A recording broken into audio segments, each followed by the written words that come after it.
the spirit of loneliness, depression, and suicide walk together.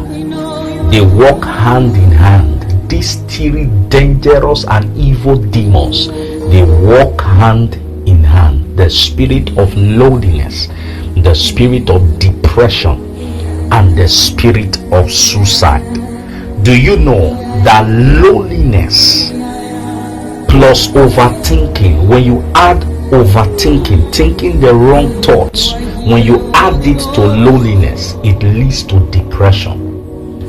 And when you keep on nurturing that depression, start thinking about the wrong things of life, the wrong ideas, the devil starts to put in some thoughts into your mind. What that leads to is suicide.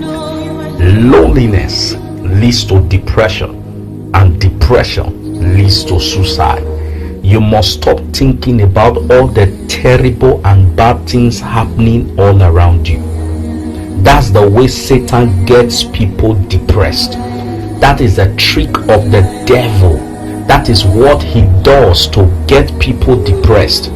He makes you see all the bad and negative things happening around you, so that you'll be blinded to see the good and positive things happening to you. Listen to me. Life is not about the wrong things happening to you.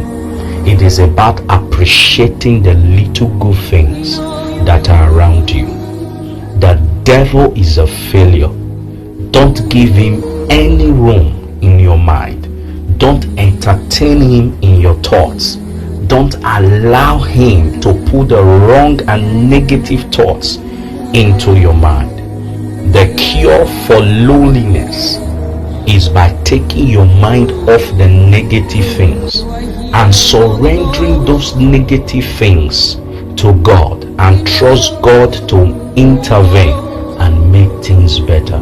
You cannot help yourself, no matter how much you try.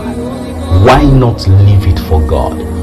Instead of worrying too much about it, instead of thinking too much about the negative stuff, instead of dwelling on it, instead of putting your mind on those wrong thoughts, why don't you trust God with them? Why don't you hand over them to God and trust God to intervene? Because he's the only one that can help you. He's the only one that can save you. He's the only